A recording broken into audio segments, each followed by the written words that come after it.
I've been told by employees that I'm cold and non-engaging. My peers say I charge hell with a bucket of water and sometimes sometimes forget to stop and fill the bucket. In military training, we all went through the mental part, and in battle, some won't engage properly.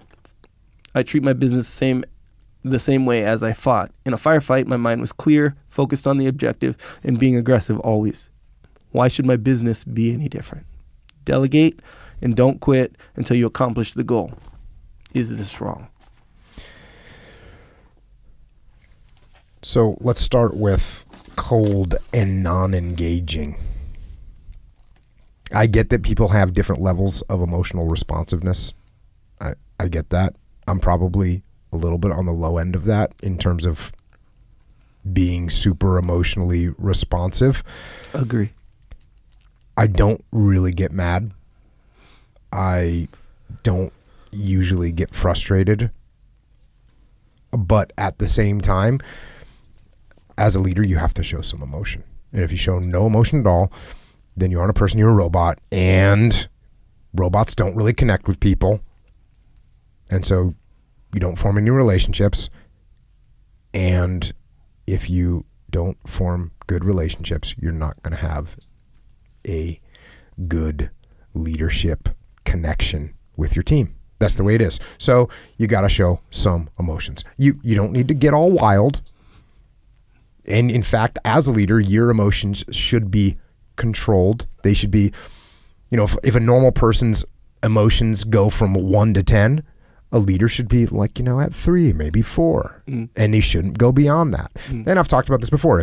If my team's getting all emotional and I'm just all cold, I actually disconnect from my team. And all of a sudden they're looking at me like I'm not one of them. Yeah. That's a bad thing. Yeah. It doesn't even care. Same thing with your spouse. If your spouse is all mad about something and you're like, hey, just calm down, that's going to be a problem. You have to give them some emotions back. So show some emotions as a leader. You might even have to, manufacture that just a little bit to let them see that you care. You got to do that with your kids sometimes. Yes. Because like your kid is doing something that they shouldn't be doing, but it's kind of funny. And it's hard to get mad at, but you realize if you don't get mad and this behavior escalates, then that's problematic. Like, are you kind of fired up when your kid does something, climbs up on a wall and is balancing, 8 feet in the air? Well, if they fall and crack their head, that's going to be a problem. At the same time, you think it's kind of cool, but you have to reinforce safety. And so you got to be like a little bit angry at them, right? Hey, I told you not to do that, right? Kid running in the road or whatever. You gotta reinforce stuff. So you actually have to show some level of emotions. Now, as far as the other part of the question is aggression and never quitting, is that wrong? Well, quite frankly, yes. Yes, it can be very wrong. Of course, much of what the statement is, it makes sense, right? Be aggressive, don't quit, focus on the objective, charge into hell with a vengeance, right? We all like to hear that, right? That reflects a great attitude. I think everyone would expect me, and they would actually hear me say those things, the same exact things. Hey, we're going to be aggressive, we're never going to quit, we're going to take that objective no matter what. You would hear me say that. But at the same time, we have to remember that there are dichotomies in leadership, right? And taking what is normally a good attitude to an absolute extreme without any balance at all, that will turn into a problem. So it sounds like this individual is aggressive, which is a very positive trait, but it sounds like perhaps there are times when this individual might be too aggressive. Now, most people don't want to hear that, and they don't think they're going to hear that from me, right? You almost think when somebody asks me a question like this, you almost think in the back of their mind they're going, you know what, Jocko's going to tell me, and I'm going to go even harder. Right? I'm going to get reinforcement from Jocko about how being aggressive is awesome. But here's the reality. And especially if you throw like the firefight thing. Like Jocko's definitely going to be on board with me now. Mm-hmm. But guess what? Here's the reality. If you're in a firefight and the enemy is in an elevated bunkered position across open ground and you just keep attacking it with your platoon, what's going to happen? I'll tell you what's going to happen. You're all going to die.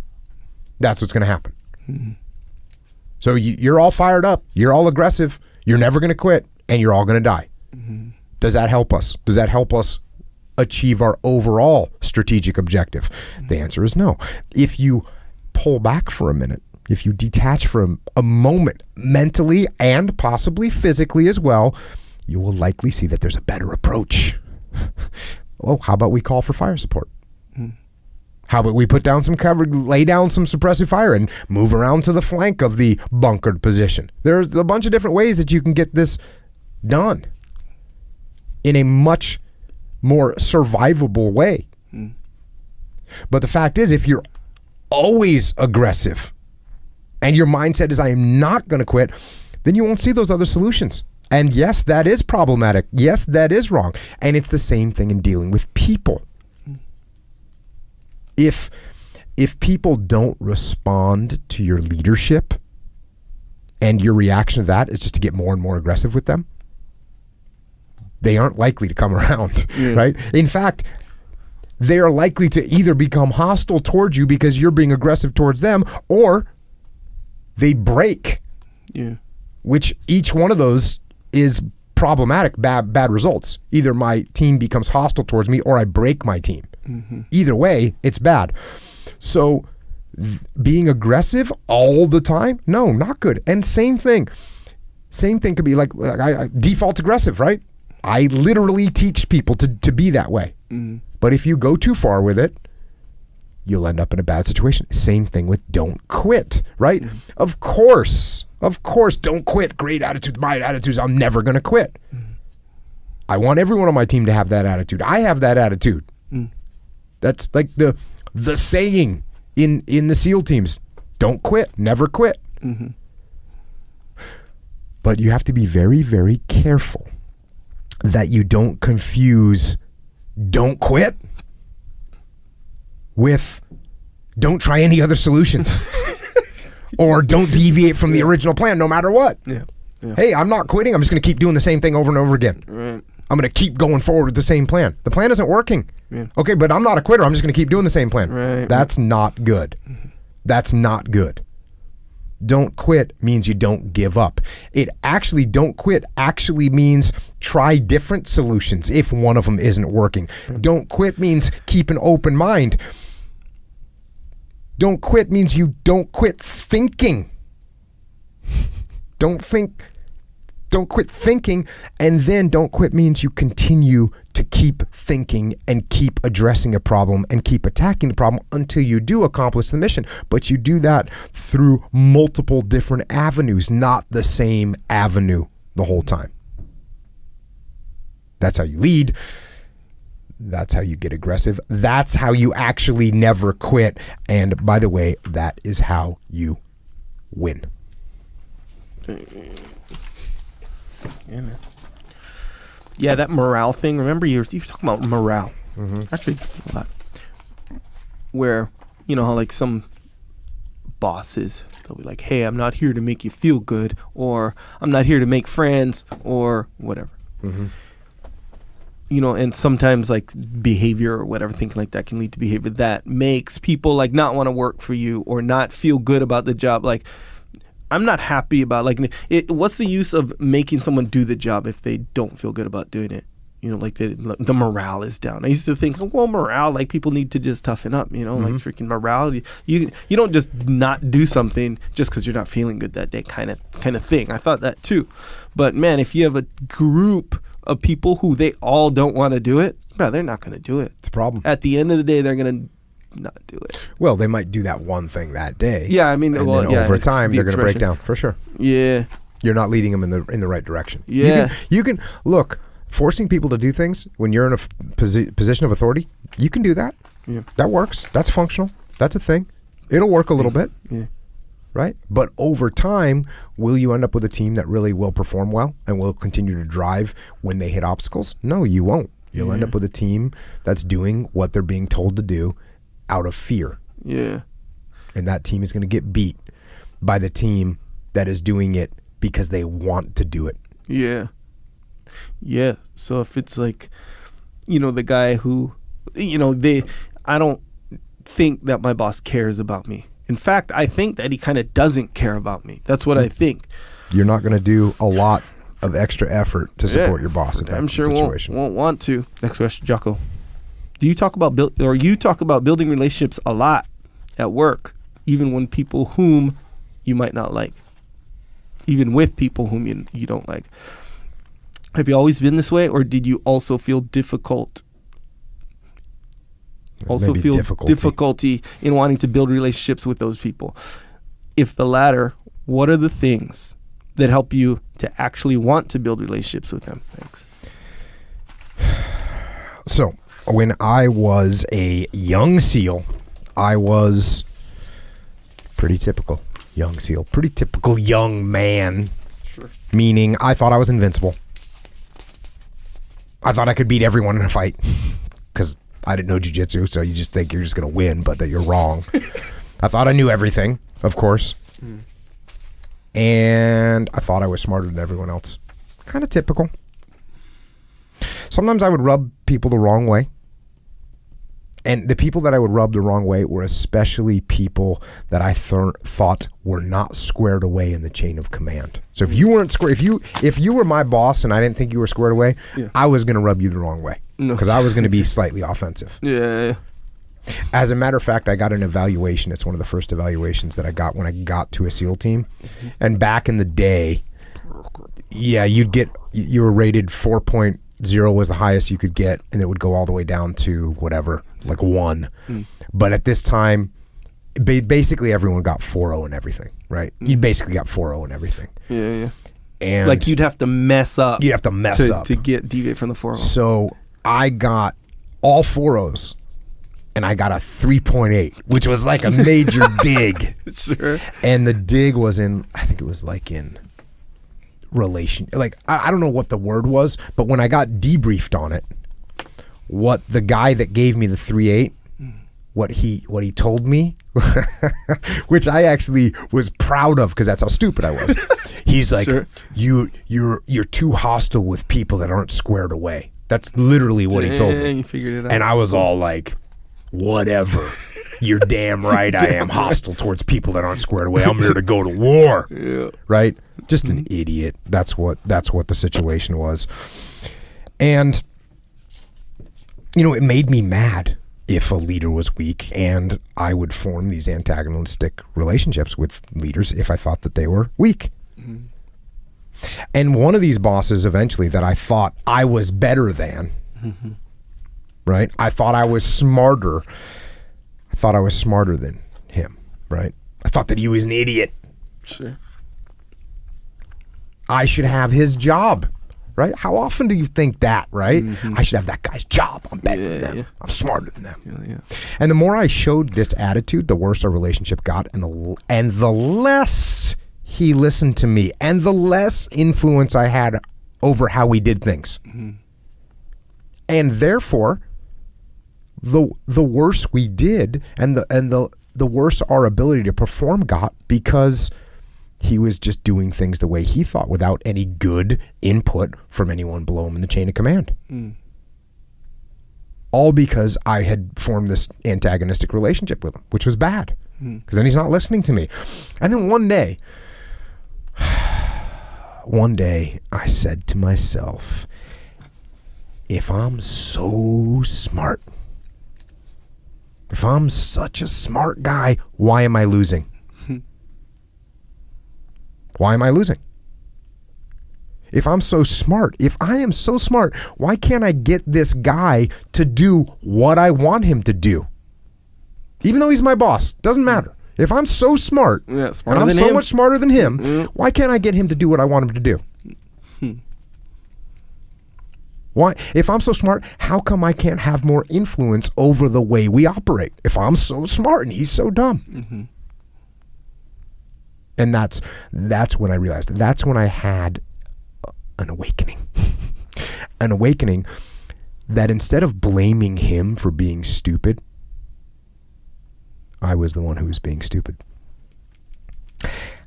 I had lost the ability to influence my boss because I was being stupid and because of my ego. I literally thought I deserved his job. I mean, I thought pretty much anyone in the platoon should have his job. And therefore, since I thought that, I undermined him. Instead of supporting him, instead of building a relationship with him, I undermined him. Now, once I got humble and I started to build a positive relationship with him instead of an antagonistic one, that started to change. And because then he started listening to me. He started to change some things, and my influence over the whole situation became better because I now had a relationship, despite the fact that I didn't really like the guy. Despite that fact, I built the relationship and the situation got better. I had more influence. And that became kind of my standard operating procedure, was to build relationships with people. Even if I didn't like them, to build relationships with people so that I could have more influence. Now, what does that sound like?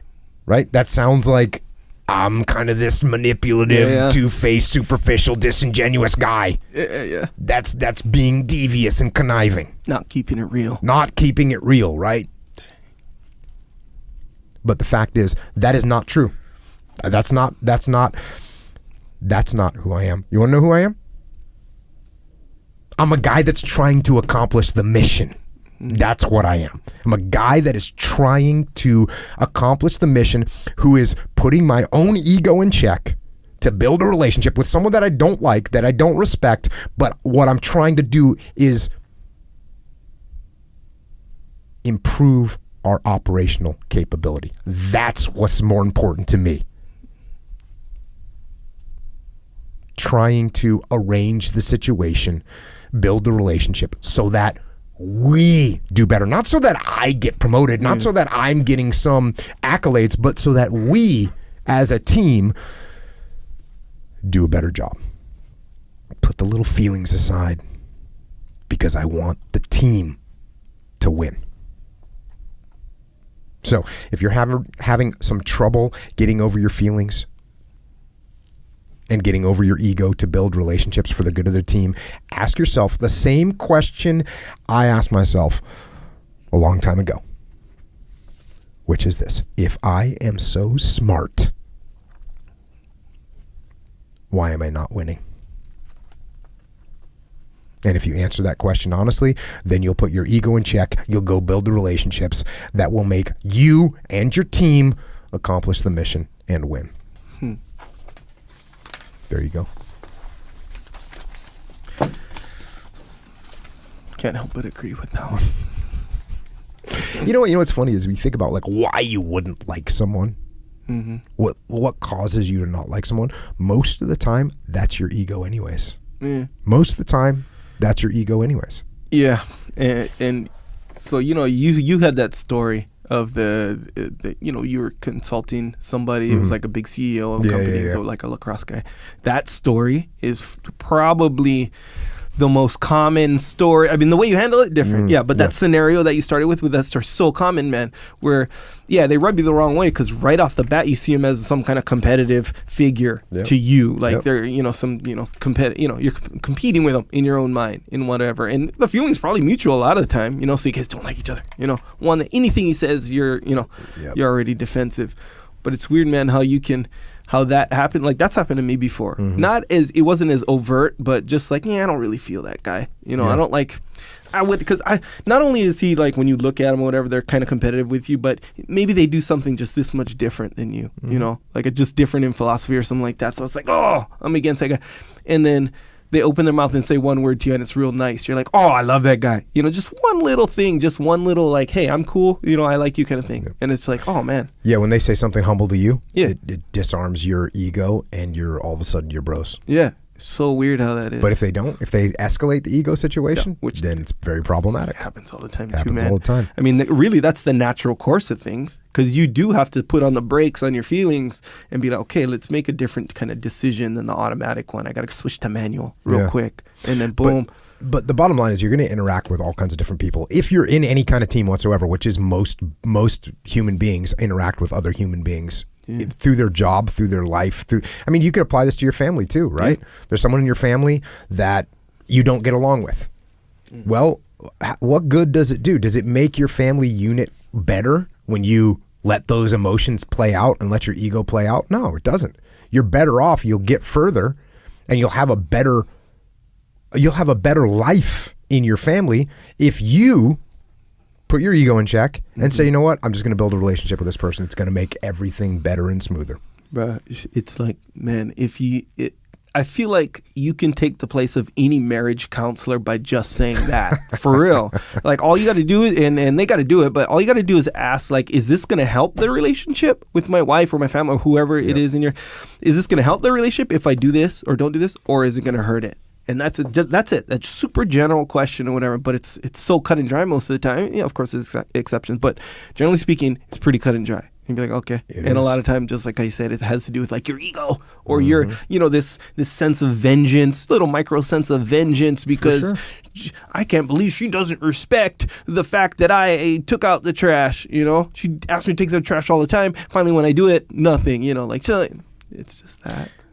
I was talking to a friend of mine, and we were talking about, I've talked about the mutiny that I had in the SEAL platoon, but we had a mutiny. We had a mutiny against our platoon commander. We fired, he got fired, and then the other guy that came in to take his place was like the best guy. And I was talking to a guy that worked with him much later when he was a senior guy. And I was telling him, I was like, oh, when I talk on the podcast about the platoon commander that was like the best, that's who I'm talking about. He's like, no way. And this guy worked with me. He was a senior guy, and he says, when I worked with him, he would take out the trash from the office every day. And I started laughing. I'm like, that's it. That's right. And I'd be and he was saying like, oh, I'd look at him and be like, sir, you don't need to do that. He's like, no, it's all good. Somebody's got to take out the trash. I got it. This is a guy that shouldn't have been taking out trash for 25 years. Taking out the trash. Was he picking up brass? Picking up brass, taking out trash. That's being humble. Yeah. Being humble goes a long way. Yeah. Next question.